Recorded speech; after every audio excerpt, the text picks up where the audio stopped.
Woo! Good morning. It's Monday morning, 6:05 a.m., and it's 58 degrees. It's kind of cold outside, but we've got some hot news for you. I'm serving up here on Conservative Cat, so we're going to get to all of that. Looks like it's going to get up into the mid 70s today. I am dealing with like a little like cold or something because of the weather change. I know it's because of the weather change. I don't know if it's allergies or what or the season change, but I'm just like, ugh, I hate the dramatic temperature changes. I just want nice 70 to 80 degree weather, no humidity. Is that too hard to ask? Kamala Harris. All right, so we're going to start here. Finally, some policy out of this woman. It just so happens to be Trump's policy. Let's take a listen. She hasn't, from what I've understand, she hasn't really done a sit-down interview yet, a serious one to talk about her policies. She's been at rallies.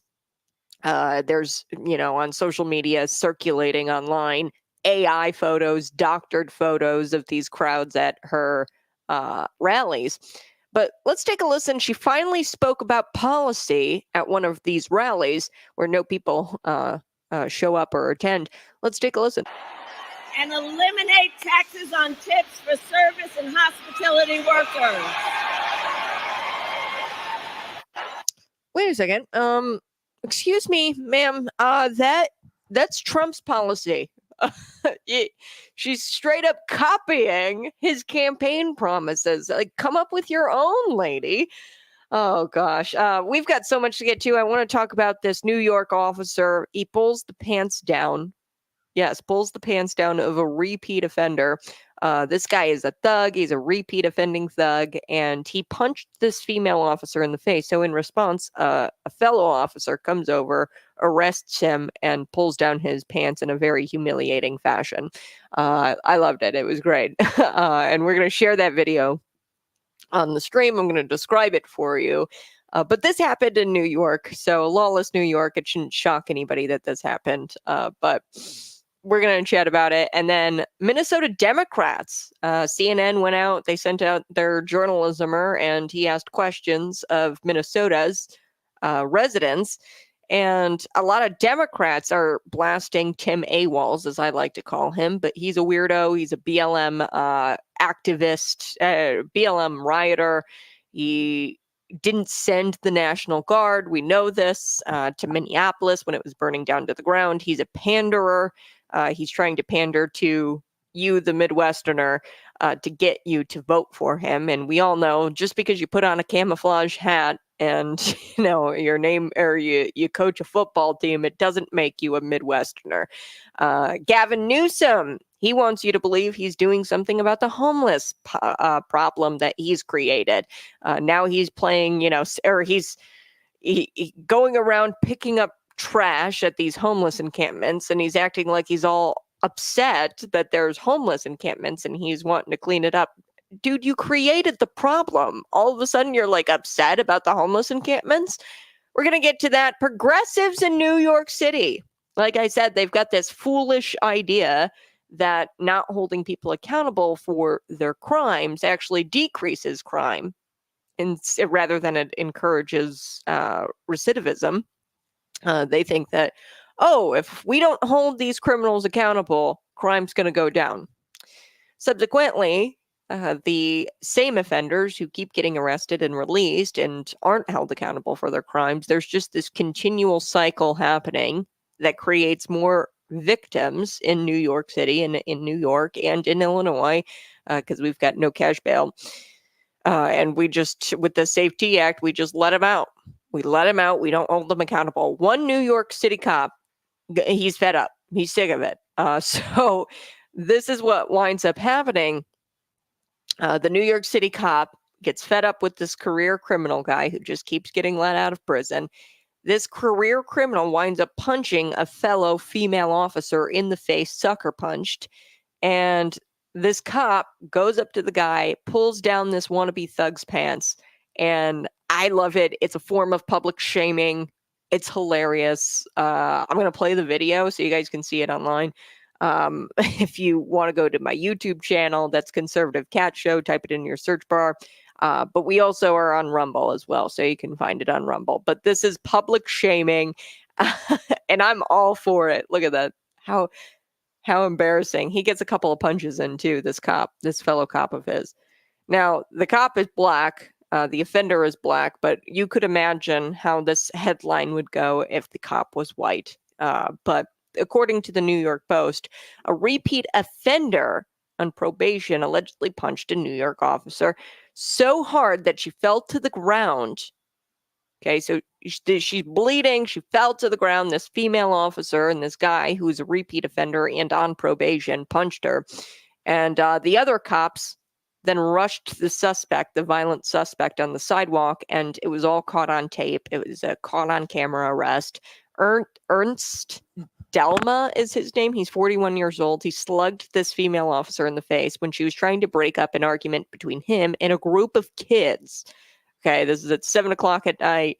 Now, the fact that we've got a 41-year-old trying to pick a fight and argue with children, and then he turns around and punches a woman in the face, tells you all you really need to know about him. And what we need to know about him is that he needs to be in jail. Okay, that's what we need to know. So footage captured by a bystander shows the officer's partner rushing the suspect while other cops and witnesses go to check on the injured officer. She fell to the ground. She's bleeding. She's got blood just dripping from her face. And what are the chances that this guy, this 41-year-old fellow, does significant jail time for assaulting an officer? Probably unlikely, considering progressives think that this is the compassionate thing to do, is to release him back onto the streets and not hold him accountable for his crimes, for assaulting a female officer. So while the assaulted cop, she gets up to her feet, you can see it in the video, her partner winds up landing a couple of punches on the suspect here during the struggle on the ground. As the alleged perp tries to resist arrest. He's clearly resisting arrest. His pants and underwear, they're already kind of like down his bottom, like he's wearing his pants like without a belt, like these thugs try to do.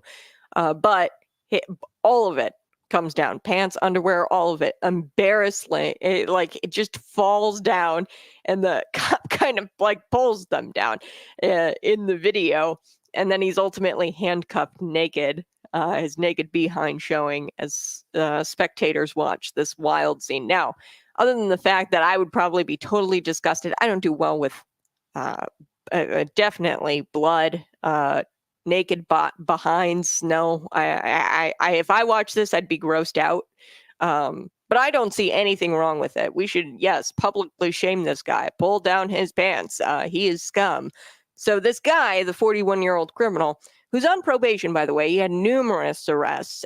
We are looking at assault, burglary, just over the past few years, including in July of 2022, he randomly slugged a woman in the face on the sidewalk. So there you have it.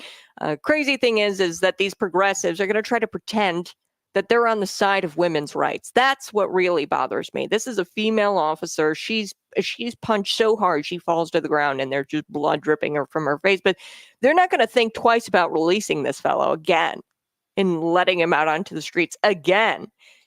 And this is the second woman he's slugged in the face. These people truly live in opposite land, where good is evil and evil is good to them.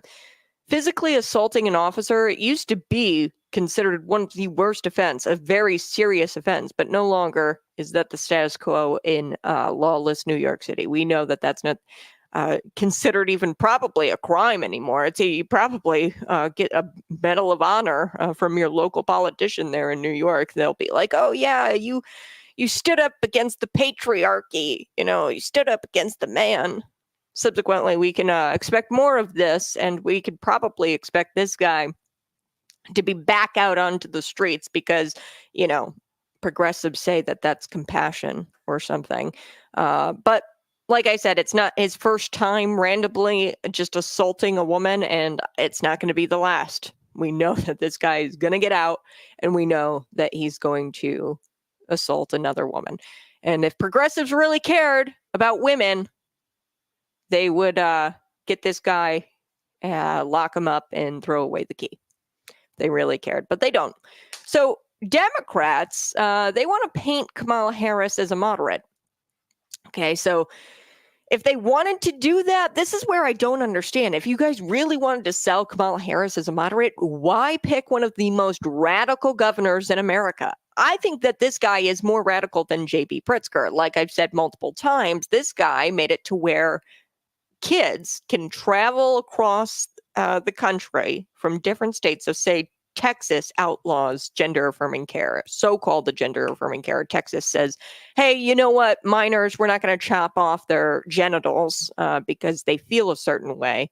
We're not going to do that here in Texas. You know what, Tim AWOLZ, I like to call him Tim AWOLZ because he abandoned his unit and he wouldn't go to Iraq because he's a coward. But what Tim AWOLZ did, he said, you know what?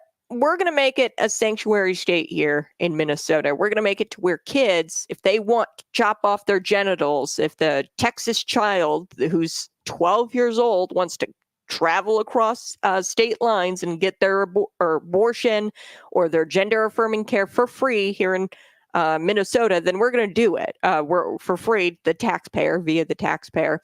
Which is the same thing in Illinois. And like I said, he's more radical than Governor J.B. Pritzker. We have the same laws on the books here in Illinois. It was passed this last legislative session. Tim AWOLZ did this via executive order, so it didn't even go through the legislature like it did in Illinois. Say what you will. I mean, Governor J.B. Pritzker, he rules by executive order. We know that through COVID-19.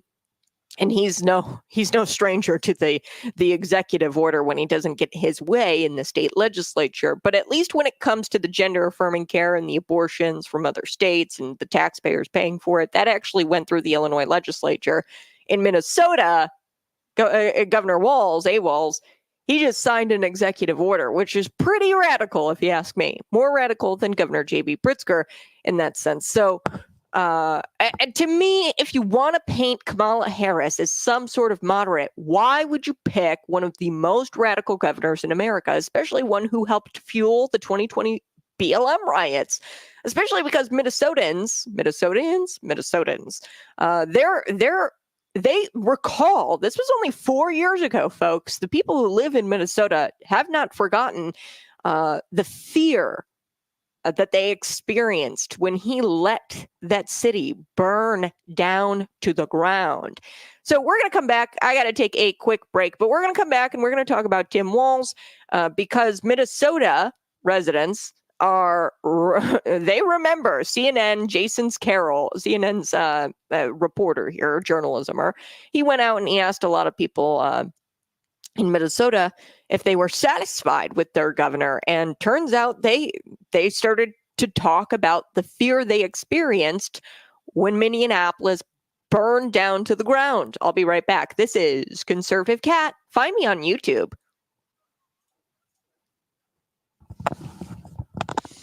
Hey, good morning. Yes, we're going to get to Minnesota Governor Tim AWOLZ. Don't forget, folks, this guy is one of the most radical governors in America. And I don't understand. You can't just throw somebody in a camouflage hat, call him coach, and say that he's this moderate, Midwestern guy, this family man.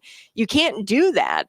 Like the camouflage hat is not going to make him a moderate, okay? Just because he's white, it doesn't make him a moderate. He let this city burn down to the ground, and these Minnesotans, they remember, they recall living in fear while he let this city burn. He did not send the National Guard right away. Eventually he did. I know the fact checkers are going to be like, yes, he did. He sent the National Guard. There's text messages, folks, between him and the mayor of Minneapolis where they're going back and forth. And this guy, Tim AWOLZ, he hesitated. Go ahead, smash that like button if you're watching. Subscribe to the YouTube channel. We've got so much to get to today. Governor Gavin Newsom, he wants you to believe that he's actually doing something about the homeless encampment problem, which is really quite funny because he's the guy who created the problem, right? Now, I remember there's this video out there of Governor Newsom. I call him New Scum because he is a scumbag. There's this video where he's quoted saying this, quote, "I know folks are saying, oh, well, they're just cleaning up this place for all those fancy leaders from China who are coming to town. Remember when they cleaned up, I think it was the streets of San Francisco for Xi Jinping? He came to town and he was meeting with Governor Gavin Newsom. You guys remember this. Newsom said, that's true because it's true. We're cleaning it up for Xi Jinping. He admitted on tape that they cleaned up the homeless encampments for Xi Jinping because he was coming to town. So, in other words, they could have cleaned it up if they wanted to, but they pretended to hide behind some woke progressive court ruling that claimed that cities have no right to enforce anti-camping laws. Okay, some progressive court, I think it was a federal court, they came out and they said, oh, municipalities, they can't enforce anti-camping laws. The Supreme Court has since come out and said, yes, you can make your own anti-camping ordinances. I don't know why this progressive court said that you can't do that, but no, you can do something about the homeless problem. So Governor Gavin Newsom is out there and he is trying to pretend like he's, cleaning up these homeless encampments, and like he's acting like he's upset that there's trash and litter all over the state because of these homeless encampments. Dude, you're the one who pushed this. You're the one who created this problem. You could have solved this problem in 5 minutes if you wanted to, as evidenced by the fact that Xi Jinping came into town and you guys said, quote, oh, you're cleaning up for the fancy leaders. That's true. That's true. We are cleaning up for the fancy leaders, but we won't clean up for you. Okay, so it's true. It is evidence that they could have done it even without the Supreme Court ruling. Okay. So there was an executive order recently signed by Governor Gavin Newsom on July 25th of this year, and it was issued after the U.S. Supreme Court allowed cities to enforce bans on sleeping outside in public spaces. Now, there was a progressive court that said that municipalities couldn't enforce anti-camping laws.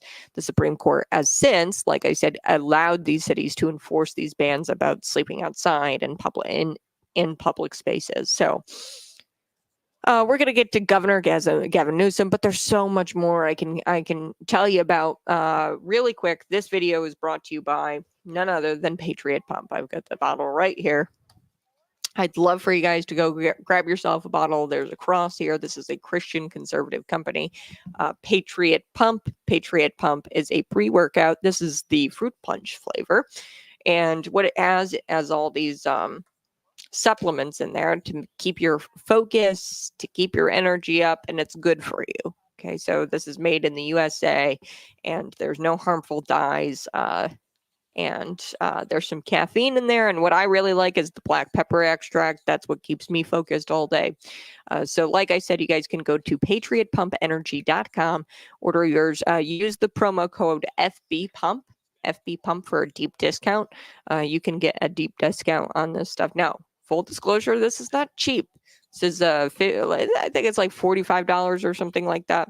But I love my Patriot Pump. I drink it in the morning. Sometimes I sub out my coffee for it. But if you go on a nice walk or run in the morning, this will give you the energy you need to just perk right back up from a good night's rest. And I just love our Patriot Pump. And it's a Christian conservative company. Always support Christian conservatives, right? So we're going to come back. I've got so much to cover today. Including, I do want to get to this today. There is this 95% tax on your Zyn.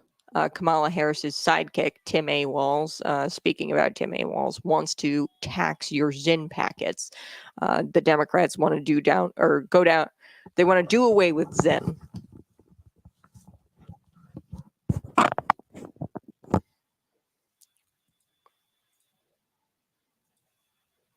Woohoo! Hey, good morning. It's Conservative Cat on Cities 92.9 The News in Tonka, Bloomington. Normal. Yes, it's Monday morning, 6:25 a.m.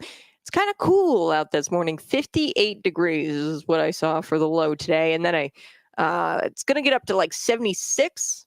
So it's a kind of cooler day, cooler summer day. I've got like this sinus thing where like it change, like as soon as the weather changes, I get like a little bit of a headache and kind of like allergies from the weather changing. So I'm dealing with that this morning. It might be cold outside, but I've got hot news for you. Kamala Harris's sidekick, Tim AWOLZ, he's demanding a 95% tax on your Zyn. Now, you might not use Zyn, but it's not a tobacco product. It's a nicotine product. So instead of vaping, a lot of kids use this. It's like chew, but it's nicotine only. It's not tobacco. So this guy, Tim AWOLZ, he, as the governor of Minnesota, demanded a 95% tax on Zyn. It's a popular tobacco-free nicotine product, and kids love it. Well, kids, I say kids, obviously you have to be 21, but young people like it, okay? And, I don't think it's going to be very good for Tim AWOLZ here. Once Gen Z finds out that Tim AWOLZ put a 95% tax on Zyn, he's not going to do well. The Harris ticket is not going to do well. We're going to get to that. Like I told you, Minnesota Democrats are blasting this weird BLM activist pandering Tim AWOLZ, who abandoned his unit when they were supposed to go to Iraq. He's dressed up in a camouflage hat. They're calling him coach. They're trying to pander to the Midwesterner, you, to get you to vote for this guy. But we know who he truly is. Okay, we know what his true intentions are for this country, because we've got a record. We've got the executive order where he made it to where kids can come across the border of Minnesota and get their taxpayer-funded gender-affirming care, so-called gender-affirming care, or they can get their taxpayer-funded abortion. Now, that's true for the state of Illinois as well. But like I said, Tim AWOLZ, and I call him AWOLZ because he went AWOL, right? But he did this via executive order. He didn't even go through the legislature. So I want to talk about these Minnesota residents, because these Minnesota residents talked with a CNN journalismer. This journalismer went out onto the street and started asking these Minnesota voters, hey, what do you think about Tim AWOLZ? And these even Democrats think he's an incompetent tool. They don't like him. They think he's a pathetic liar. They think he's a fool. And why do they feel this way? It's because they had so much fear because of his response to the George Floyd riots. They saw Minneapolis burn down to the ground. Walz works for the people.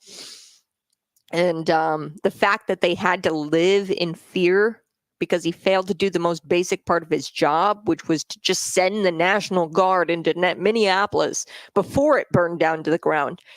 But this guy could care less. He sat and he watched. And then his wife, Tim AWOLZ's wife, Gwen Walz, she rolled up her window. She's in her house, Minneapolis, right? She talks about how she rolled up her window in her house, pushed up her window to smell the burning rubber because she thought it was like nostalgic. She enjoyed smelling the city burning down to the ground. These people are psychotic. Even Democrats in Minnesota say they have serious problems with how Tim Walz cowered in fear as Minneapolis burned down to the ground in 2020. Walz he's a pathetic liar. He's an incompetent fool, and he's not fit to govern. And don't believe me? Let's take a listen here, because it's not me. It's Democrats in Minnesota who say these things about Tim Walz. Lisa Sutton remembers what it was like to live in fear. I lived in the city at that time. It was very scary. Sutton is a Democrat and says what leaves her unsettled even now is how her Democratic governor, Tim Walz, responded to the riots years ago. I do have some serious problems with how our governor dealt with the riots. Walz has faced bipartisan criticism from some voters in Minnesota who say waiting 3 days was too long to fully activate the National Guard. He said some of the criticism is valid, but said he worried sending in additional reinforcements could inflame an already volatile situation. I think that was a failure on his part. I don't know why he waited. I don't know why he let the city burn, but I think it's horrible and people shouldn't forget that. Lisa Sutton remembers. All right. So there you go. Allegedly, there's a video out there. There's a commenter on YouTube. You can find me, Conservative Cat. Allegedly, there's a video out there of Donald Trump saying what a great job Walz did handling the riots. Okay. So on its surface, you might think that Walz did a great job handling the riots. And, you know, to the layman's eye and to, you know, the uneducated, but we're gonna educate here on Conservative Cat. It might look like he did a good job. It was 3 days, which was, you know, maybe that's as fast as he could get it. But now we know there's text messages where he hesitated, where he said he wasn't going to send the National Guard right away, and where he was being hesitant in sending that National Guard. So fast forward to 2024, we know that the response could have been faster. Now, at that time, now I don't know if that's true or not. I'm going to have to go look for this video of Trump saying that Walz did a great job. But at that time, it might have appeared that it was a great job, you know, and that's why Donald Trump came out and said, oh, yeah, this was a great job. We now know, fast forward to 2024, that there's text messages between the mayor of Minneapolis and Tim AWOLZ discussing about how he's hesitant and he's not going to send it right away. And the mayor is begging. Okay. When you look at these text messages, this guy is begging, please send the National Guard. And he was withholding that National Guard. I don't know why. But here's what it led to. 1,500 businesses were damaged or destroyed between May 24th and June 16th of 2020. Just imagine the damage that a Kamala and AWOLZ ticket, the presidency, would cause. Okay, just imagine the amount of damage that they could cause if they gained the presidency. So per a CNN article in 2021, this is CNN. Like I said, it's CNN. The city of Minneapolis has estimated it'll cost $350 million to fully restore its buildings to what they were. Other officials pointed out many of those buildings were built decades ago and said it'll cost much more to ensure that they comply with current city and state laws governing new construction. So state laws with this new construction, it's going to cost way more to get these buildings up to code. So there was $350 million. Now, I've heard way more. I've heard that it costed way more to get that or get those cities or get that city built back up. And it's still not built back up. If you go and you visit Minneapolis, you'll know that, it looks like an Iraqi war zone if you visit that place. So this was a Democratic state senator, Patricia Torres Ray. She told CNN Business at the time in 2021, we don't have an accurate number, but certainly it's going to be more than $1 billion to repair the damage caused by the 2020 George Floyd riots. She said, quote, rebuilding Minneapolis is a very expensive proposal. That is the damage one man oversaw in just 3 weeks. Just 3 weeks. Okay, I read you the time frame. It was May 24th through June 16th of 2020. It was just a few weeks that this guy was in charge of this, and it costed $1 billion. $1 billion to just one part in one city. Okay. And he wants to be the second most powerful person in the world. He wants to be a heartbeat away from the most powerful person in the world. This guy is going to be one heartbeat away from being the most powerful person in the world. He's going to be the second most powerful person in the world. That's insane. He didn't even care to make a phone call to get the National Guard in there on time. That's all he had to do was make a quick phone call, but he was going back and forth in text messages with the mayor, where the mayor was begging for the National Guard. So obviously, the ones who suffered under that are really concerned with the vice president, with the Tim AWOLZ vice presidency, and the possibility of him being president one day. He's a heartbeat away from being president. People are concerned with that in Minnesota, and not Republicans. These are just regular, average people talking about the Minneapolis protest and talking about how they're worried and concerned with Tim Walz being the vice president of the United States, possibly. So I got to take a quick break, but we're going to pick this back up. There was a TikToker I want to get to who commented on the Tim Walz vice presidency. I also want to get to Governor Gavin Newsom. He was filmed pretending to clean up this homeless encampment in Los Angeles, and he's pretending to be enraged now over the mess that he created, which I just think is very scummy of him. We should call him Governor Gavin Newscum instead of Governor Gavin Newsom. Let's call him Scum. Because that's what he is. I'll be right back. It's Conservative Cat on Cities 92.9.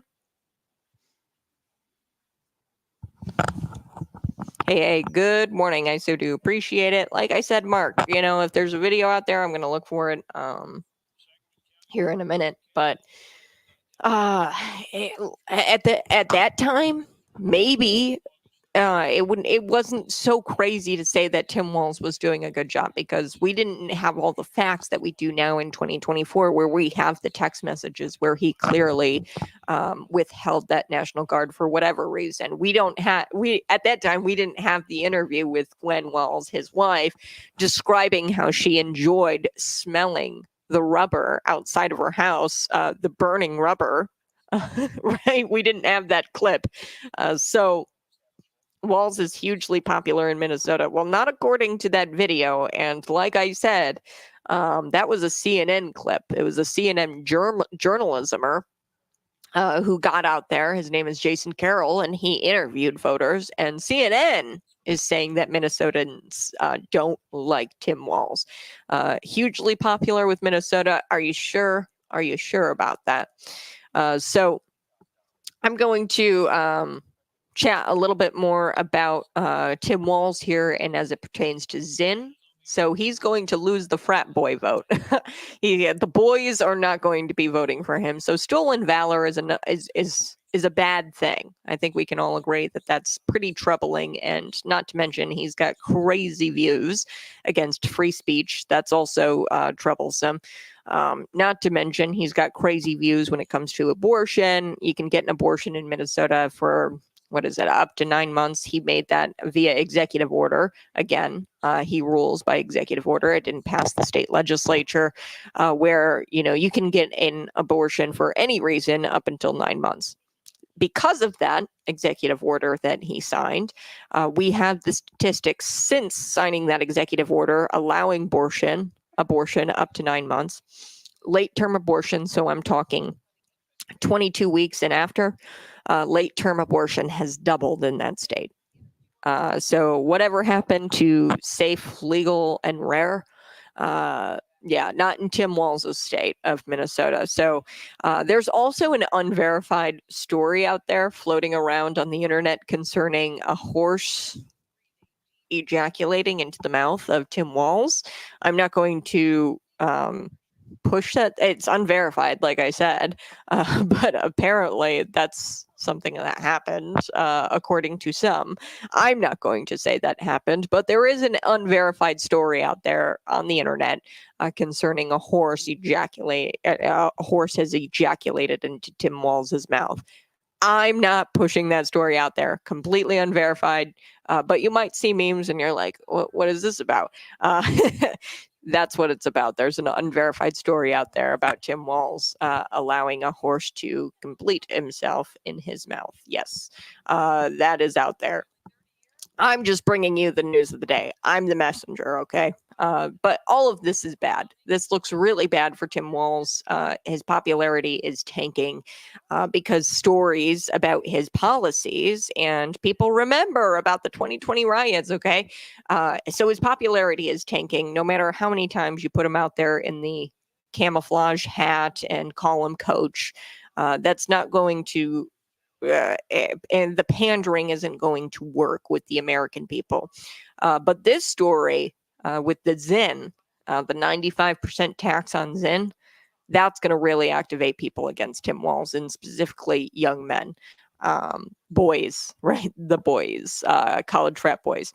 So a 95% tax on Zyn. Now, if you don't know what Zyn is, Tucker Carlson, he really likes Zyn, but it's a popular tobacco-free nicotine product. You stick it into your bottom here. You could do it up on the top here, but I don't use Zyn. I did smoke some cigarettes, but this is a great way to not smoke. It's a tobacco-free product. If you don't like cigars, this is something that people use to get their nick fix, specifically Gen Zers.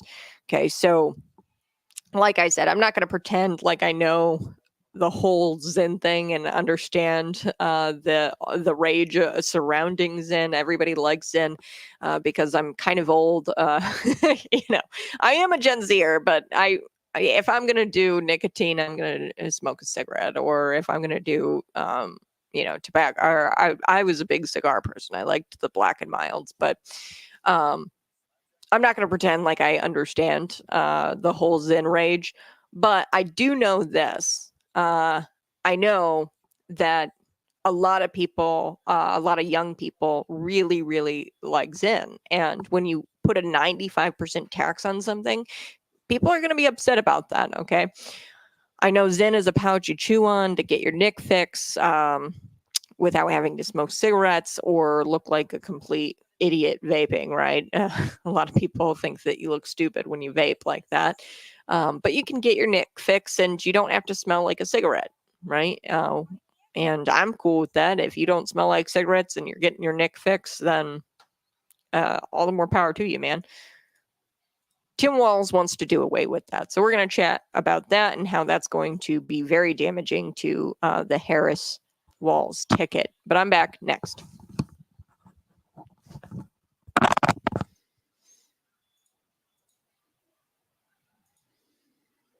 Woohoo! Hey, good morning. It's Conservative Cat on Cities 92.9. I so do appreciate you joining me Monday through Friday. It's a daily show, 6 a.m. to 8 a.m. Yes, I'm on 6 a.m. to 8 a.m. You can always find me on YouTube as well. We do a few more stories online. So if you find me on Rumble or on YouTube, you'll get some extra show. But before we took the break, I was telling you a little bit about Tim AWOLZ. AWOLZ is what I like to call him. And there's this TikToker out there, and I want to play this for us. This TikToker, I think she's honestly trying to be genuine here, where she is confused by the, disdain or the, unpopularity surrounding Tim AWOLZ for VP. So this is a random Speedway employee, right? She's in her Speedway t-shirt, and she's asking folks why they don't like him. So let's take a listen. Here we go. Don't come for me. I'm at work, okay? I just have a question. I've been asking people when they come in, like, if they're excited about Tim AWOLZ for VP, because I'm excited. As a Minnesotan, I'm very excited. But for some reason, the people around Minnesota seem to really hate him, and I just want to know why. So if you're here on TikTok, you live here in the state of Minnesota, please leave a comment and let me know what you don't like about Tim AWOLZ, because I'm really curious, because he's done a lot of great things for this state. Please let me know. He's done a lot of great things for these states. Now, it's unclear if this TikToker does not remember, or maybe what this TikToker wasn't living in the summer of love in 2020, right? Perhaps she just doesn't remember, or she didn't live in Minnesota at the time. Or she might be one of those people who blame it on racism and not the lack of leadership there. There are people out there who blame the burning of Minneapolis on racism and not the leadership, and not Tim AWOLZ for sending the National Guard. We now have, fast forward to 2024, we have the text messages between the Minneapolis mayor and Tim AWOLZ, where the mayor was begging. He didn't just ask. He begged for the National Guard, and Tim AWOLZ withheld that National Guard for a few days. And like I said, I don't know if this TikToker doesn't remember or what, but AWOLZ is familiar with abandoning his duties when it goes to gets tough. Okay, So that's another reason why people don't like Tim Walz, is because he went AWOL, really. He abandoned his unit when they were deployed to Iraq. He dropped out. Okay, when it goes and gets tough, he abandons his duties. So perhaps that's the reason why Tim Walz did not send the National Guard. It got tough leadership. He had to show some sort of leadership, and it started to get tough. And he just said, I'm going to abandon my duties and not give you the National Guard. And like I said, there is no way America is going to be able to survive under this kind of leadership at a national scale. Think about it. Damage. I told you there's $350 million, which was a conservative estimate. There was a state Democrat senator from the state, Patricia Ray. She told CNN she was thinking it was going to be more like $1 billion because they're older buildings, and you had to get them up to code, and those buildings were built decades ago. Now it's going to cost way more to get them to comply with current city and state laws. So, the estimates, we're looking at $1 billion in damage. Now, this was one city. It was one part of one city in one state. And this guy oversaw that kind of damage in just a 3-week span. So, like I said, this at a national scale is going to be, it's frightening. He's a heartbeat away from being the most powerful person in the world. All right, I do have to take a quick break, but has somebody told Governor Gavin Newsom that Kamala has already picked her VP? I'll be right back. It's Conservative Cat on Cities 92.9.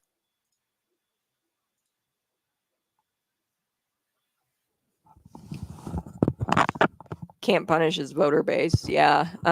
Like I said, I'm not trying to come after this woman. It's unclear. Maybe she didn't live. She's just a random TikToker. She works at a speedway. But this is your average voter who's might be a truly, I think she was being genuine, where she's like, hey, I don't know why somebody would hate Tim Walz. It feels like he's done a lot of great things for this state.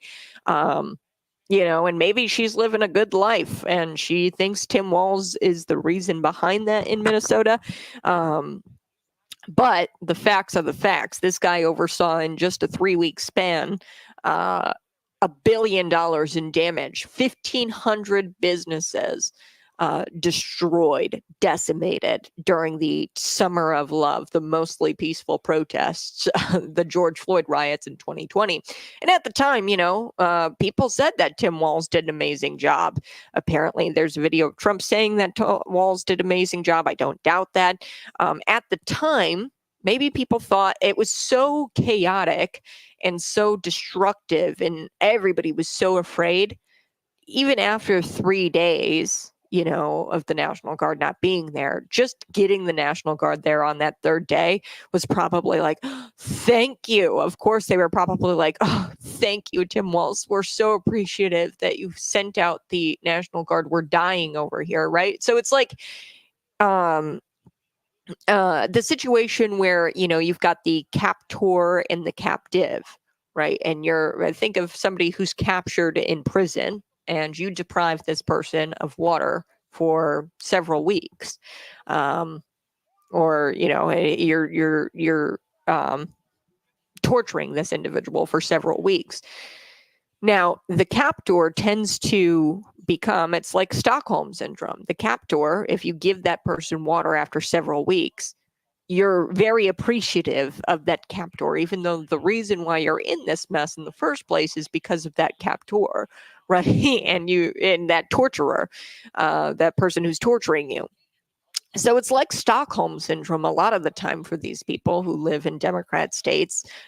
There's so much squalor, there's so much issues and problems, and you're, living in poverty. So when you throw pennies at them, and you throw just a little bit of relief their way, then they're greatly appreciative. Okay, so we see this in Illinois all the time. Like I said several weeks ago, we talked about the child tax credit here in the state. And, I was reading the headlines and I was watching the JB tweets and I'm like, wait a second.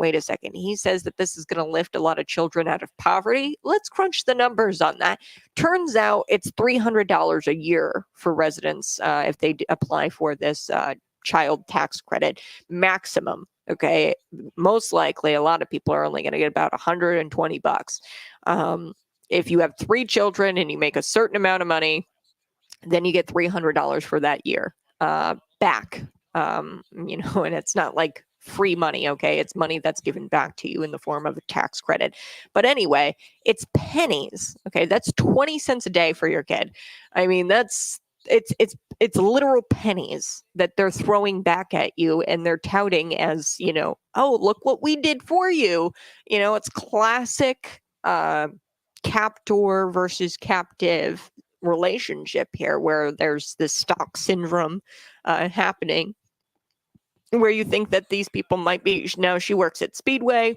I'm going to speculate here. She probably doesn't make a whole lot of money. She probably is on a lot of government healthcare, probably a lot of government programs.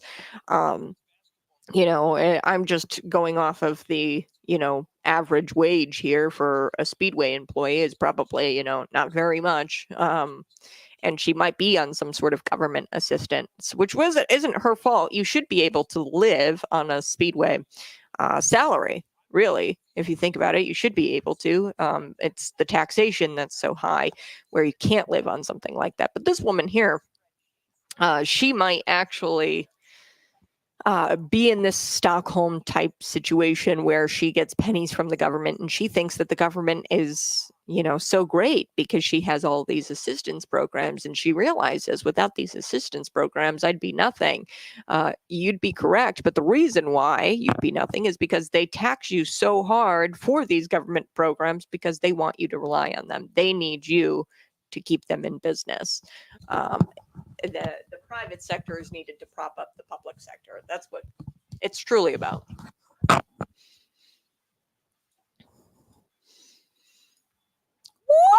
Woohoo! Hey, good morning. It's Conservative Cat on Cities 92.9. We were talking about that Speedway employee. Okay, I'm going to play it for you here one more time. And I think that this is an important point. She's a Democrat Speedway employee, and she's talking about Tim AWOLZ. And I think she's honestly trying to get to the bottom of this. She's not being facetious. She's really trying to understand why people don't like Tim AWOLZ. Let's take a listen. Here we go. Don't come for me. I'm at work. Okay. I just have a question. I've been asking people when they come in, if they're excited about Tim AWOLZ for VP, because I'm excited as a Minnesotan. I'm very excited. But for some reason, the people around Minnesota seem to really hate him. And I just want to know why. So if you're here on TikTok, you live here in the state of Minnesota, please leave a comment and let me know what you don't like about Tim AWOLZ. Okay, so I think she's being really honest and she's wanting to know why people don't like him because like I said, this is a random TikToker. I don't know, but maybe she didn't live in Minneapolis during the summer of 2020, or she didn't live in Minnesota during the summer of 2020, where $1 billion worth of damage was done to businesses and buildings. And I don't know what her politics are, really. Maybe she might be one of those people who blame the summer of 2020 on racism and not the lack of leadership. Maybe she blames the burning down of that city on racism rather than Tim AWOLZ. I don't know. But I do know this. She's a Speedway employee. And I was giving an example online to our YouTube listeners, Conservative Cat Show. You can type it in your search bar. I was giving this example. It's like Stockholm Syndrome, okay? You're captor and you're the captive. And you deprive and you torture this person that you're captive, and you're the captor. You deprive this person of water for a few days, and then you give them a couple of sips of water.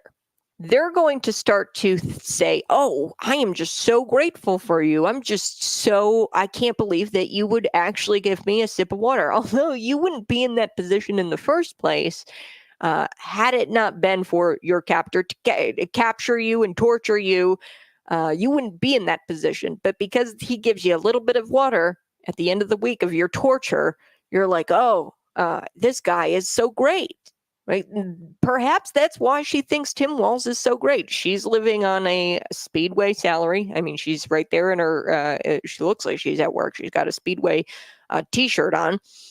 And she talks about how she likes Tim Walz.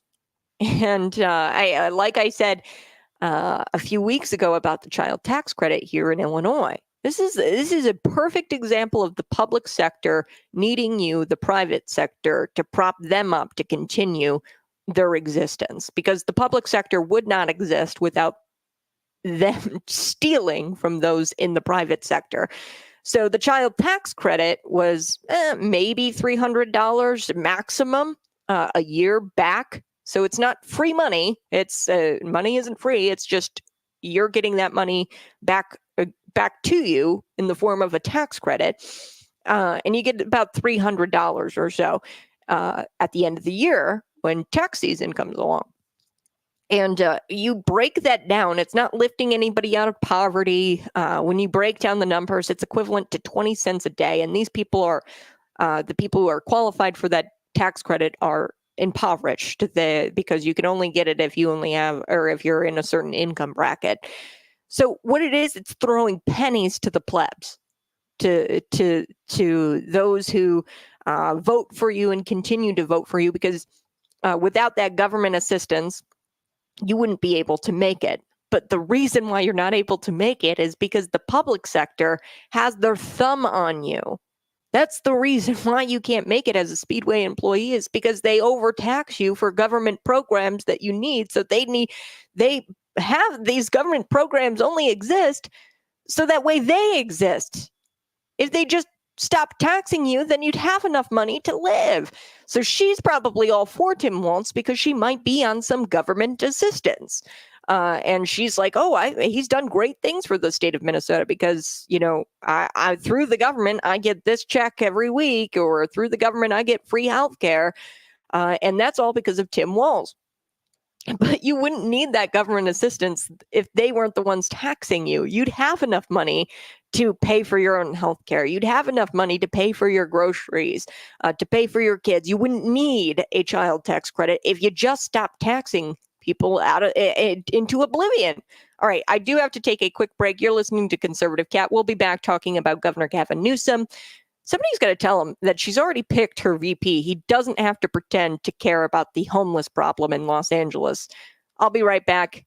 It's Conservative Cat.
Good morning. Hey, smash that like button and subscribe to the YouTube channel if you're watching. Mark, I know you're a leftist, dude, but we've got to have some super duper honesty time here. Okay, Republicans are trying everything they can to disparage AWOLZ's record, but it's so good they're struggling.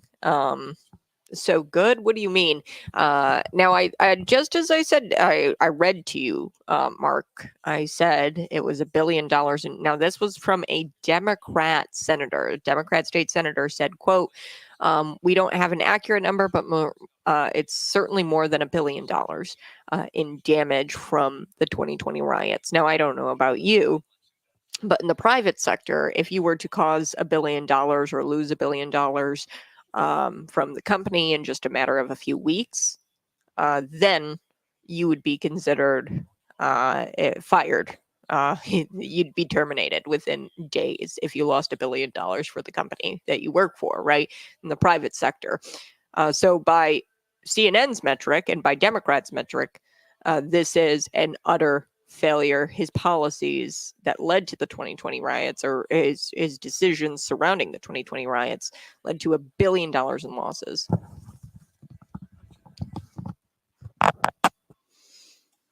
Woohoo! Hey! Good morning. It's Conservative Cat on Cities 92.9. You can find me on social media, YouTube, Rumble. Finally, a policy out of Kamala Harris. But it just so happens to be Trump's policy. Yes, at a rally, she said that she's not going to tax tips. Gosh, she's got no original bone in her body. Last week, I told you about how Kamala Harris, she loves her speech so much, she says it twice. The speech so nice, she says it twice. So at every single one of her rallies, she's repeated the same speech over and over and over again in Wisconsin and Michigan and all these rallies. She's not holding any press conferences, by the way, to talk about her policies or to answer to the American people. And like I said, the journalismers should be outraged by that. You should have an adversarial relationship with government as a journalist. But these people have no shame.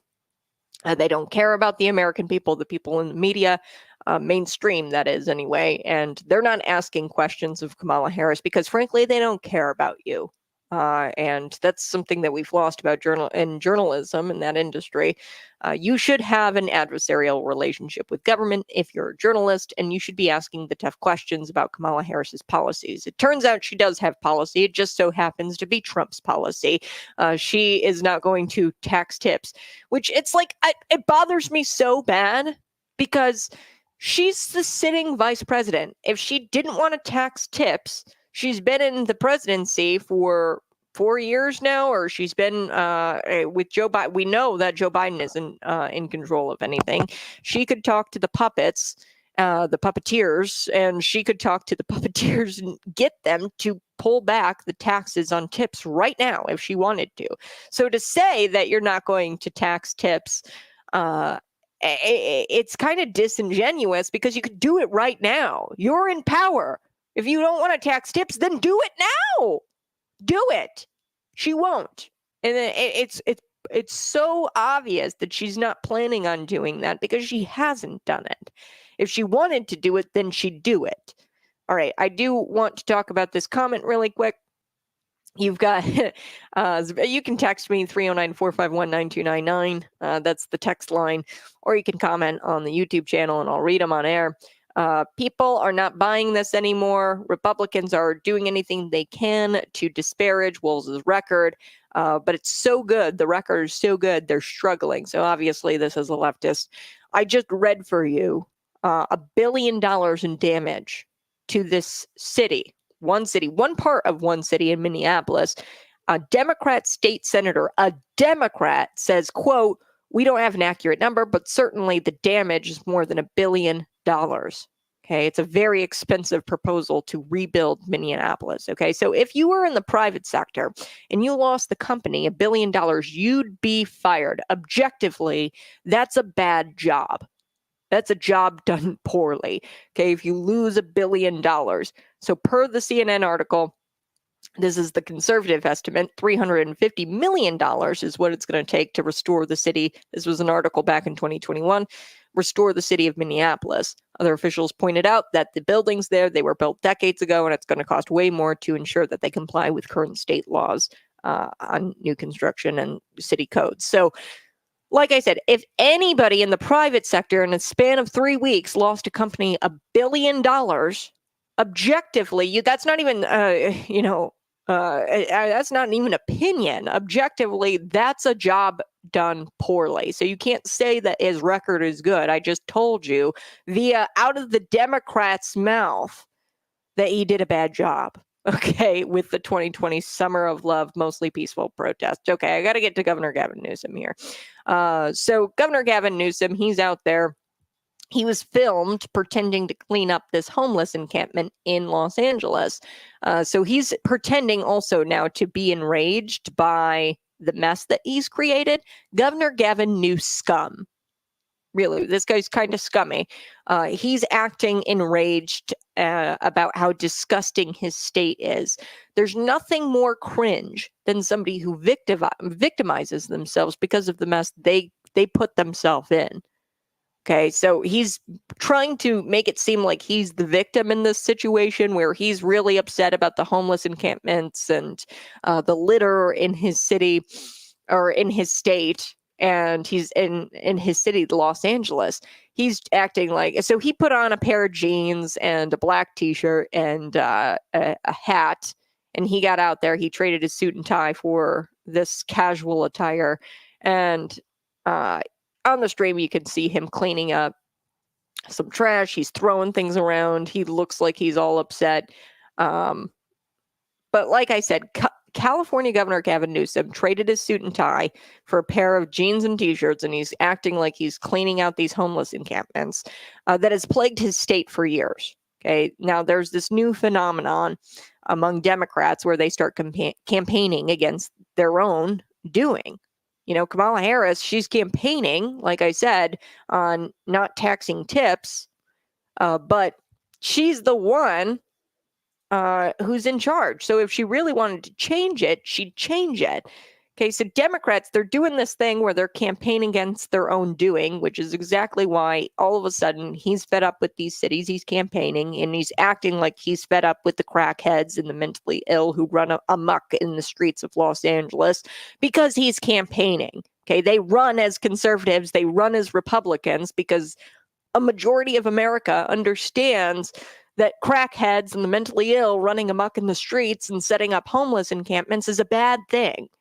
Okay, so now he's out there, the 56-year-old Democrat, he's doing the work. He put on a pair of gloves. He's tossing these mountains of trash and tossing debris into orange plastic bags underneath the overpass in Los Angeles last week. This is a video that the governor's press office, okay, so this is a PR video, by the way. His press office captured and released out there, and it comes 2 weeks after Governor Gavin Newsom signed an executive order directing state agencies to remove the thousands of tents and makeshift shelters along the state's freeways.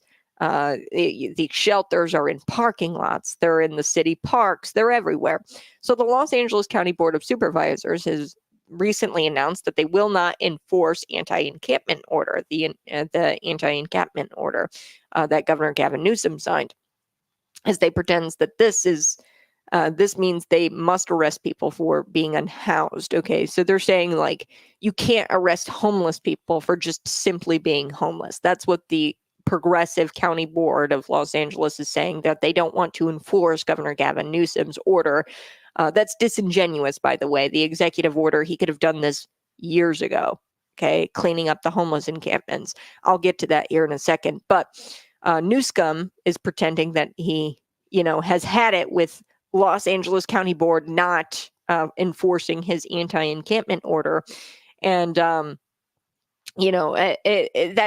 that isn't what it is. The anti-encampment, you're just enforcing an ordinance. Hey, you can't publicly sleep outside. You can't, create these homeless encampments. Newsom, he wants municipalities to address the unsanitary and dangerous encampments within their communities and provide people experiencing homelessness in the encampments with care and supportive services that they need. So that's what Governor Gavin Newsom says he wants. He could have done this years ago, by the way. He's being very disingenuous right now because it's an election year and he's trying to, play good governor. So the executive order that he signed on July 25th was issued after the U.S. Supreme Court allowed cities to enforce bans on sleeping outside in public spaces. So we know that Supreme Court ruling came down. There was a progressive court that said that they can't enforce encampment they can't enforce anti-camping laws. And it went all the way up to the Supreme Court. And the Supreme Court said, yes, you can enforce bans on sleeping outside in public spaces. That's not against somebody's rights or anything like that. You can do that as a municipality. You can enforce ordinances on sleeping outside in public spaces. So Governor Gavin Newsom, he's pretending to tackle the homeless crisis now. But over the last few years here, where it's gotten really, really bad, he did nothing except spend billions of dollars. Okay, he was overseeing the spending of billions of dollars that only seemed to worsen the issue. Okay, so the only thing he's done up to this point about the homeless encampments is spend a bunch of money, and the issue got worse. That's all he's done up to this point as governor. So it's unclear how much more money that needs to be spent to pretend to care, but they literally do it. They can literally get this done for $0. Okay, all you have to do is actually enforce the anti-camping laws on the books, the ordinances. I got to take a quick break, but like I said, they could have done this years ago, and they did it. Okay, they could have solved this problem in 5 minutes if they wanted to, and this is evidenced by the fact that they did it when Xi Jinping came to town. Okay, Governor Gavin Newsom, he could have fixed this homeless issue because he's done it before. He says in this video, and I'll play it here on the other side, he says, quote, I know folks are saying, oh, they're just cleaning up this place for the fancy new leaders from China because they're coming into town. And he goes, that's true because it's true. So he admits that was the reason why they cleaned up the homeless encampment. So like I said, it's evidence that they can do this. They could have done this from day one without spending billions of dollars. But up to this point, for the last 20 years, and I've got receipts here where Governor Gavin Newsom has been pretending to tackle the homeless crisis for over 20 years. And really, by tackling the homeless crisis, it's spending taxpayer money on nothing because the problem is worse than it was 20 years ago. So he has just been spending all of this money pretending to care. But from the very beginning, you could have done it for $0 like you did when Xi Jinping was in town. All right, I got to take a quick break, but we're going to come back. We're going to wrap this story up. I also want to talk about Tim AWOLZ and how he is and has raised taxes on Zyn, a 95% tax on Zyn. That's next. It's Conservative Cat.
Woo! Hey, good morning. It's Conservative Cat on Cities 92.9. You can find me on YouTube and Rumble. Before we took the break, I was telling you a little bit about Gavin Newsom. Gavin Newsom, he's out there and he's saying, oh, well, I want these municipalities to address the unsanitary and dangerous encampments within their communities and provide people experiencing homelessness in these encampments with the care and supportive services that they need. Now he's saying this, now he signed an executive order on July 25th of this year after the U.S. Supreme Court allowed cities to enforce bans on sleeping outside in public spaces. There was a progressive court where they were like, oh, we can't do that because it's against their rights or whatever.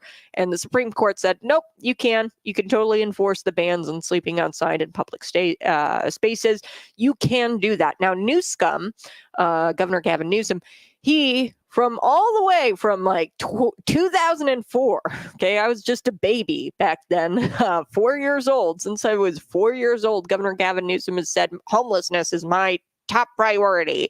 Now, Newsom, he'll pretend that he cares about tackling the homeless issue, but what he's done for the last 20 years is just spend taxpayer money on worsening the issue because the issue isn't getting better. What he's doing is spending money, and it's not getting any better. It doesn't matter how much money you spend. It doesn't do anything. Okay, so let's take a listen. This was Gavin Newsom years ago. This was before he had gray hair. So probably back in like 2004 or some point like that. So since 2004, this guy has been saying homelessness is my number one priority. Let's take a listen. Hunger. This framework, what we call a 10-year plan to end chronic homelessness in San Francisco. We believe fundamentally that food solves hunger, that shelters solve sleep, and that housing solves homelessness. And if we're going to solve the problem of those that are out on the streets that we define as homeless, we better solve the housing problem if we're going to have an impact. And that's why we established this framework, what we call a 10-year plan to end chronic homelessness in San Francisco. 10 years later, there's still a chronic problem. This was 10 years, or this was 2004, right? This was when he was talking about how homelessness is his number one priority. Fast forward 10 years, we still have a chronic homeless problem in San Francisco. Hunger. This framework. Okay. I want to fast forward to. I don't think there's anything more urgent. This is him now. Fast forward to 2024. This is him now talking about the homeless encampments. Here we go. I don't think there's anything more urgent and more frustrating than addressing the issue of encampments in the state of California. Over the course of the last number of years, the state has stepped up, where in the past we provided no support, no resources to cities and counties to clean up encampments like this. Today, we've invested now over $1 billion in encampment resolution grants, not only to clean up sites like this, but to address the underlying issue in the first place. One of the big issues, though, that has been an impediment was the courts. In the past, the courts have denied the ability for local government, including the state, to clean up many of these encampments. Today, I announced an executive order to move the process forward. We're done. It's time to move with urgency at the local level to clean up these sites, to focus on public health and focus on public safety. There are no longer any excuses. $1 billion this state has invested to support communities to clean up these encampments. We have now no excuse with the Supreme Court decision. This executive. You had no excuse before the Supreme Court decision. Okay, he's lying when he says that, oh, the courts didn't allow us to enforce these bans on sleeping outside. That's just not true, because guess what? We have evidence. Remember when Xi Jinping came to town in San Francisco? Okay, you could have solved this problem in 5 minutes if you wanted to. You did it when Xi Jinping came to town. He said, look, I know folks are saying, oh, they're just cleaning this place up because those fancy leaders from China are coming to town. And Newsom is quoted saying, yep, that's true. He goes, that's true because it's true.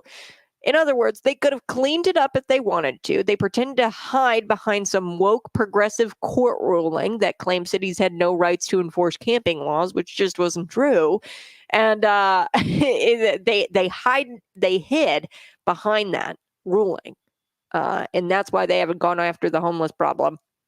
Progressives pretend it's the compassionate thing to let crackheads and mentally ill people run rampant and leave needles in parks and schools. But even third world countries aren't exposed to that kind of thing. Okay. Even in third world countries, they clean up homeless encampments like that. And for the state that taxes its residents into oblivion, similar to that of Illinois, right? You're taxed like crazy in Bloomington. And I know there's a problem with homeless encampments here in central Illinois as well. For a state that taxes you into oblivion, $1 billion, he said, the least they can do is clean this up, is the bare minimum. That's the least they can do, like they did for Xi Jinping when he came to town in San Francisco. But here we have Governor Gavin Newsom making a film, a PR film, a video pretending to care. Really, that's what this is. Democrats do this thing, and it's like become very popular for Democrats to do this, where they start campaigning against their own doing. So that's Kamala Harris right now. So she, if she wanted to, tomorrow could implement no taxes on tips. Okay, now she's taken the policy stance. Really, it's Donald Trump's policy stance, but she stole it, just much like she stole the Democrat nomination from Joe Biden, right? She stole this policy idea of not taxing tips from Donald Trump. So here we go. Let's take a listen to her. I want to play this really quick. This is her stealing in real time Donald Trump's campaign promise. And eliminate taxes on tips for service and hospitality workers. And eliminate taxes. There you go. Okay, so she's stealing it, and Democrats, they do this thing where they campaign against their own doing. If she wanted to not tax tips, then do it. You're the vice president, and we know Joe Biden isn't running things. So now we have Governor Gavin Newsom pretending really that he's fed up with these cities allowing crackheads and the mentally ill to run amok in the streets. And he's putting on a pair of gloves. He's in this video and he's cleaning up the trash and the debris in Los Angeles. And his press office, of course, taped him and put the tape out there, the video. And it comes weeks after he signed an executive order directing state agencies to remove thousands of tents and makeshift shelters across the state's freeways and parking lots and parks, city parks. The municipalities could have done this. Okay, they hid behind a progressive court ruling, a woke progressive court ruling, and they claimed this court that the cities had no right to actually enforce anti-camping laws. But guess what they did when Xi Jinping came into town? When Xi Jinping came into town, they cleaned up the homeless encampments. So there you have it. All right, I do want to talk about Zyn. Yes, Zyn. Now it's on. Okay, the frat boys, they're out there. They've taken the gloves off. They are going to be crawling over broken glass to go vote for Donald Trump, if not just for this reason. Kamala Harris's sidekick, Tim AWOLZ, as I like to call him, stolen valor is a pretty bad thing, but he is now demanding a 95% tax on Zyn. Stolen valor, like I said, bad thing. His crazy views against free speech, very troublesome. His crazy abortion views, you can have an abortion at 9 months for whatever reason, very troublesome, very bad. It's all bad. But this story, I think, is going to activate and mobilize people against Tim AWOLZ. As governor of Minnesota, just a few months ago, he demanded that there be a 95% tax on Zyn. So he approved an astonishing 95% tax on Zyn, the popular tobacco-free nicotine product in Minnesota. Previously, the tax on moist snuff did not include Zyn. Now, he made it to where it would include Zyn as it contains no tobacco products. So snuff is a type of smokeless tobacco product where it's finely or like pulverized tobacco leaves and you can snort it. And it's flavor scented or whatever. And, they banned the vaping tobacco products, but they included Zyn in this. That's what Governor Tim AWOLZ did. He looped Zyn in to this 95% tax. So like I said, that law was amended to gouge users of Zyn and similar tobacco-free products containing nicotine. So they've got a tax on cigars, premium cigars in the state of Minnesota. They've got a tax on chewing tobacco, e-cigarettes, vapor products, and it's all set at 95%. Now they've included Zyn. Now, look, I don't get the whole Zyn thing. It was very popular when I was in college. I used to smoke some cigarettes. And it feels weird to me even that pot is legal now, and I don't get the whole Zen thing. I don't smoke anymore. I quit shortly before the pandemic got really crazy and COVID got crazy. I quit in 2020, so I haven't had a cigarette in 4 years. Woohoo! But I know that Zen is like this little pouch that you chew on to get your nicotine fix. And hey, you don't smell like smoke. You know, me being a former smoker, I hate the smell of smoke now. And if you can get your nick fix and not smell like a cigarette, more power to you. I say, awesome. God bless. Right? More power to you. Now, this is a game changer because the last time Democrats talked about taxing Zen or banning Zen, they were going to make George Floyd riots, those George Floyd riots in 2020 look like quiet time at a library because the frat boys, they love their Zen. Gen Zers love their Zen pouches. So considering Walz was the governor of Minneapolis when or governor of Minnesota when Minneapolis burned down to the ground, he'll probably feel right at home if those who participate in Zen and like Zen, if they start to riot because of the 95% tax, right? This is a huge tax on these products. And it's not just the Zen either. I mean, 95%, that's crazy. Smoking tobacco, cigars, e-cigarettes, vapor, they want to tax you into oblivion. And they're doing it with these Zen products now. Tim Walz is behind it. And for no other reason, they selected Tim Walz to be Kamala's running mate because he is white. That's it. Okay. So Tim Walz was brought on as Kamala's sidekick for no other reason than to appeal to the middle class white people because that's how cynical the Democrat Party is. They think that white people won't vote Kamala Harris because she's black and because she's a woman. Okay. They can't fathom any other reasons why people wouldn't vote for Kamala Harris other than the fact that she's black and a woman. What? Kamala Harris hasn't done anything. She has no record. Her record is terrible as the borders are. Must I go on? So they dropped this guy on the ticket here, Tim Walz, because they think that if they dress him up in a camouflage hat and a flannel and they call him Coach a bunch, then, you know, he's going to give permission to all the white people to elect Kamala Harris as your boss, right? So this guy is only there because he's a white guy. That's it.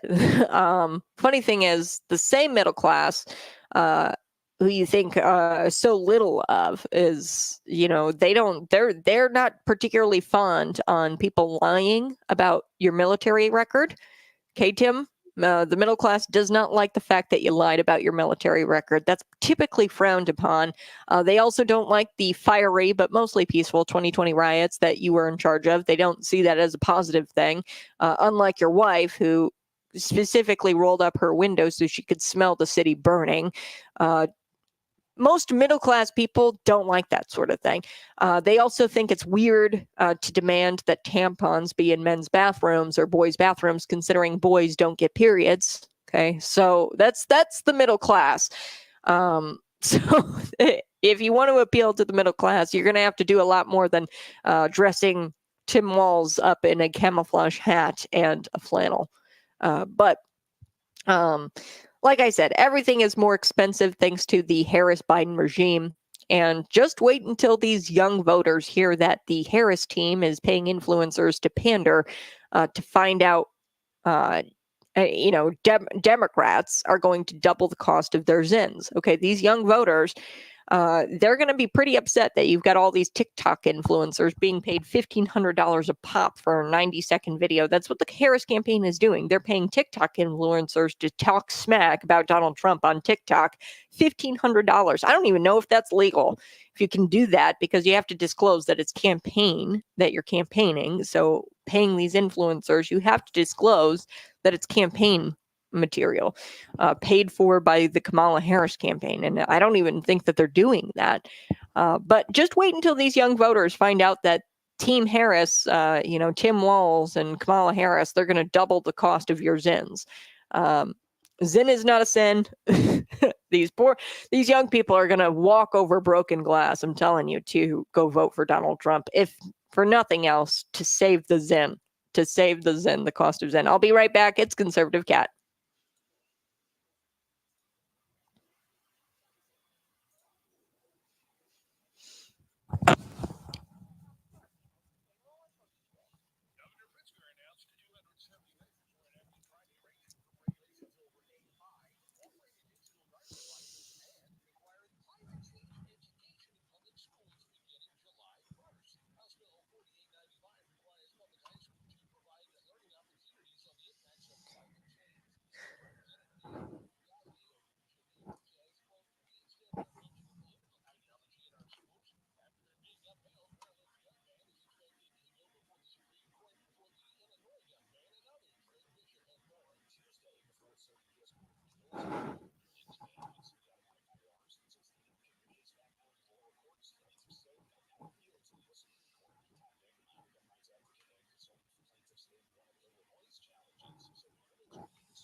Woo! Hey, good morning. It's Conservative Cat. Find me on YouTube and Rumble. Zen is not a sin. I'm sorry, Tim AWOLZ, but Zen is not a sin. He looped this Zen in with all the other snuff. So snuff is a type of smokeless tobacco product where it's finally like pulverized tobacco leaves and you can sniff it. But he looped it in. There's a tax on cigars, premium cigars, smoking tobacco, chewing tobacco, e-cigarettes, vapor, and now Zen, and this is Tim AWOLZ doing, it's 95% tax. Wow. And look, the last time the Democrats tried to ban Zen, that was Chuck Schumer. They were trying to tax Zen and effectively ban Zen. The last time Democrats talked about doing this, the fellas, the bros, the chads, the frat boys, they were going to make the George Floyd riots look like quiet time at a library. You do not take the fellas' Zins away, okay? So it is on, Tim AWOLZ. We will walk over broken glass to get our Zins. I'm not going to pretend like I know anything really about Zen. I just know that you can chew on it and it's nicotine. Well, there's nothing wrong with that, all right, folks? Like, come on. You're going to do a 95% tax? It's outrageous. And if they riot, the fellas, the bros, Tim AWOLZ will probably feel pretty much at home because, you know, he was the governor while Minneapolis burned down to the ground and he felt right at home, so much at home that his little wifey, Gwen, she opened up the window and she was smelling the burned rubber because she just enjoyed it that much. What a sicko. All right, I do want to talk about how even cavemen can determine the difference between men and women. And for most of athletic history, including the Olympics, we didn't have an issue. We all knew what men were and what females are. We knew the difference, okay? But all of a sudden, the International Olympic Committee is having an extremely hard time determining something that even a toddler could answer. Let's take a look. That we have said from the very beginning. If somebody is presenting us scientifically a solid system, how to identify men and women, we're the first ones to do it. We do not like this uncertainty. We do not like it for the overall situation for nobody. So we would be more than pleased to look into it. The Olympics, as you know, they're allowing a man to compete for gold in its boxing competition, which wouldn't be an issue except for the fact that it's the women's division, the boxing division for women. In just several hours, he'll fight her. I don't know. He might have fight her already. I don't watch the Olympics. It's either today or maybe he already fought her yesterday. I don't know. We'll have to look it up. But 100%, 99.999%, I'm pretty certain that this guy won. If he has yet to fight her, her name is Yang Liu in the Olympics. But 99.99% sure he's going to win. Why? Because he has XY chromosomes, okay? So if it were up to the left, we would literally be living in caves, unable to answer these basic facts that a toddler could answer. We never had to determine who a woman was because we've known since literally the first day humans walked on Earth what a man is and what a woman is. And that is another reason what makes this movement so evil. This gender ideology is just evil because it's extremely anti-human. And we've known the facts, men, women, there's a difference. And we've known that since the first day we walked on Earth. Okay. However, I can somewhat understand the confusion against this fella, Iman, is the boxer, Iman Khalif. Now, allegedly, he's a man who was born with lady parts. because that's a rare genetic condition, allegedly. We still don't even really know, and I don't know if we're ever going to know, but nonetheless, he's still a man because he's got the XY chromosomes, okay? And it's very unfortunate that you're born with this genetic condition, but much in the same breath, you don't let somebody into the ring, into the boxing ring without arms, right? You don't let a man go into a ring with a woman. So apparently he's got this rare genetic condition. Nonetheless, like I said, he's a man. He has a physical advantage over women, clearly. His arms are double the size in both width and length. And, it's possible that he lived out a good chunk of his life believing he was a woman, but somewhere down the line, that was likely disproven. That he has these XY chromosomes and that he is actually a man, just born with lady parts, which is a rare genetic condition. Very rare. So this is a unique situation. It's not exactly like Leah Thomas. We know in that situation, Leah Thomas went out and purposefully was taking hormones to be like more female-like, but not enough of them, obviously, to bring down that testosterone. And Leah Thomas is just like full-on man and transgender. In this case, it's a little bit different because of the genetic condition, but nonetheless, this is somebody who has a blatant unfair advantage over women in competing against the opposite gender. Okay, if somebody has a blatant biological unfair advantage over competing against somebody of the opposite gender, then that person should not be competing against that individual. It's cheating. Okay. So it doesn't matter what definitions the left wants to dance around. This person should not be competing against women, this Imam fella, this boxer, for safety reasons and for really just fairness of the game. Okay, it's cheating if you've got a physical, biological advantage over someone. And you've got XY chromosomes that give you extra testosterone and longer arms to where you can just swing, and it's just totally unfair. But because these people are so beholden to this inclusivity ideology, they're willing to destroy women's rights. They're willing to ignore reality. And now we have the Olympic Committee, as I just played for you, pretending that society is just too dumb and we don't know how to define women and men. And them claiming that we need a system in place to determine the fairness of the game is complete garbage, because for all of humanity, we've had a system until these people woke up one day and decided to change the status quo for reasons they will never even be able to explain. Because they don't live in reality, and this is not rooted in reality. They'll never be able to explain, their whole gender ideology, because it's just not even real. They deny reality.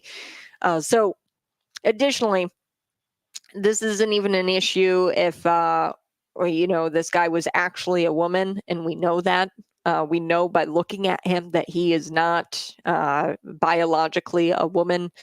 And this is why the controversy has gone on so long. When you look at the boxer, who, this woman, she was an Italian boxer, Angela, she dropped out after 45 seconds. She goes, it's the hardest punch I've ever had to take.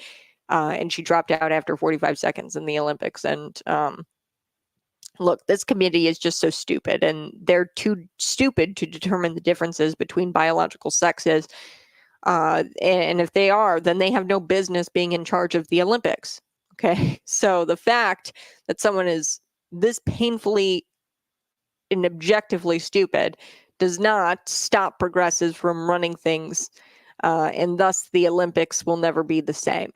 Okay. So unfortunately, we can't, stipulate, hey, progressives, you can't run the Olympics. But I really wish we could, because this is it's just stupid. I got to hand it to the leftists. They were able to turn this into something super controversial, and it should have never been an issue to begin with. You look at the guy, and that should be it. Like, you look at him, that he has XY chromosomes, that he's like 6 feet tall with arms that are way too long if he was an actual woman. So you look at him, he's not a woman, and he's got XY chromosomes and just a boatload of testosterone. I gotta take a quick break, but you're listening to Conservative Cat on Cities 92.9.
Woohoo! Hey, that's going to do it for us on Conservative Cat Cities 92.9. Find me on YouTube and subscribe today. We're going to come back on the channel and talk a little bit about Kamala Harris, but we'll do it all over again tomorrow.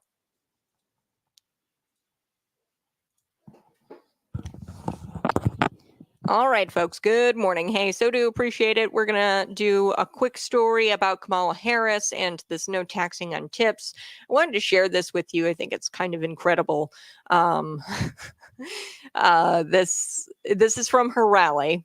And like I said, she hasn't been to any kind of press conferences or doing any kind of interviews because we know what happens when Kamala Harris does a sit-down interview. Remember the whole, it was back in 2021 where she was with Lester Holt and he goes, "Have you been to the border?" And she goes, "No, but I also haven't been to Europe, So she has what I would call disasters. And it's very damaging to her campaign to be out there and talking off script or talking in an interview about, policies or anything like that. So I wanted to play this here for us. Let's take a listen. Here we go.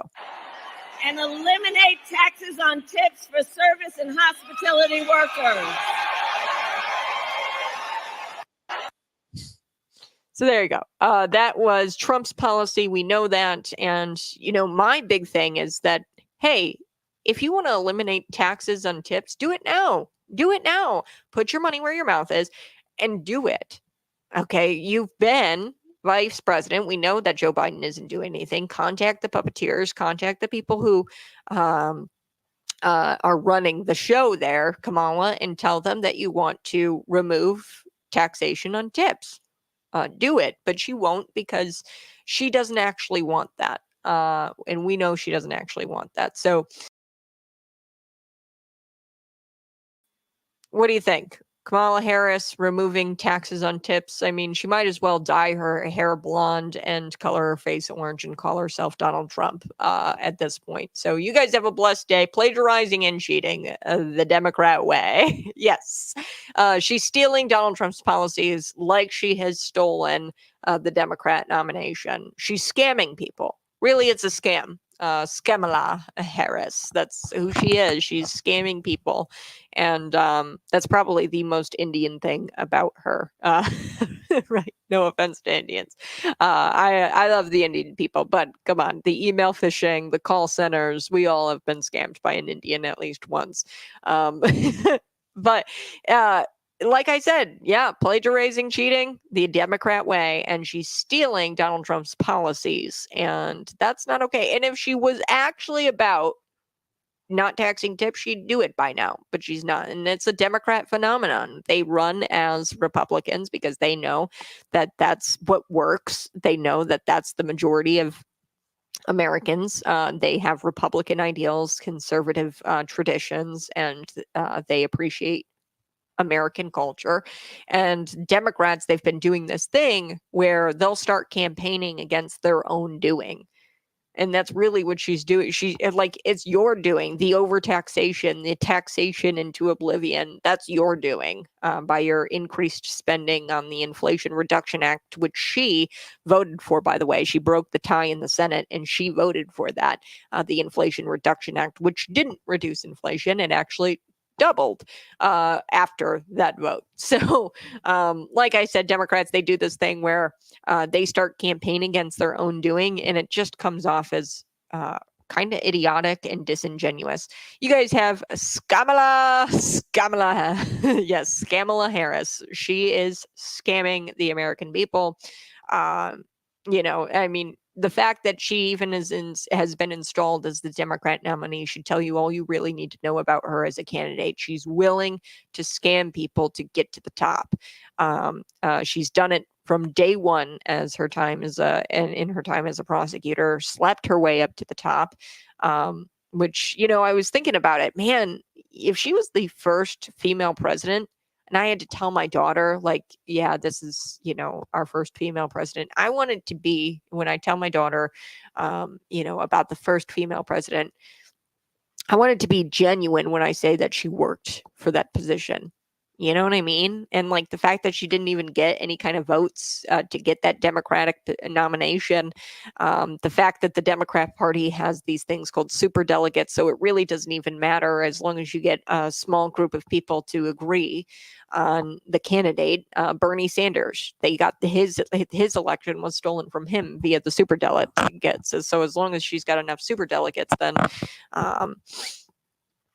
she's going to be the Democrat nominee. But I'd love to tell my daughter about the woman who became president, who worked her way and busted ass to get to the top, right? And unfortunately, if she were to become president, Kamala Harris, which she won't, but if she were to become president, I'd have to have a conversation naturally your daughter or your young women who come after or are raised up, they're going to ask questions about the first female president. And unfortunately, you won't be able to tell them the truth that Kamala Harris slept her way up to the top. She did not work to even become the Democratic nominee.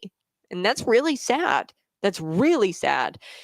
Carrie Lake, yeah, I'd say didn't deserve it. Yeah, DEI didn't deserve it. That she does not deserve it, and it's really unfortunate. Carrie Lake, she has made something of herself despite all the attacks coming against her, which is truly heroic and admirable. Carrie Lake is a great pick. There's women on the left, or Democrat women. Tulsi Gabbard, who left the Democrat Party, she's worked her way up to the top in her space. So it's really sad. Kamala Harris is definitely not the epitome of female success. If anything, it's everything that we should denounce as females: sleeping your way up to the top, or working in a back room, a smoke-filled back room, as they'd call it. The typical Chicago politics. Rod Blagojevich, actually, the former governor of Illinois, came out and he was very clear that this was Chicago politics. Installing Kamala Harris in that way was Chicago politics, and it's straight out of Barack Obama's playbook. And he goes, I know Barack Obama very well. And he goes, this is just like them in the back room with their cigars, and it's the same people who are doing this that they did, the mobsters in Chicago. So a smoke-filled room, no say from the American people. She didn't get a vote. I mean, she doesn't deserve it. And undeserving women who use their bodies and sleep their way up to the top, that's not somebody who I want to claim as the first female president of the United States. All right, you guys have a blessed day. Be sure to subscribe. And later today, I'm going to drop another interview that I've done. You guys want to be looking out for that. It's actually about a female instructor speaking about women and how women should be pro women and doing the right things to raise up our daughters and get them to a point where they're good people. This female instructor at a Lifetime Fitness in Orland Park, Illinois, she posted on her social media a Hamas terrorist with a green band around his head and the Hamas logo on her Instagram. And she posted this photo and called them freedom fighters. And she goes, I wish the media would call them what they really are. They're freedom fighters, which is just disgusting considering what Hamas terrorists do to women in Israel.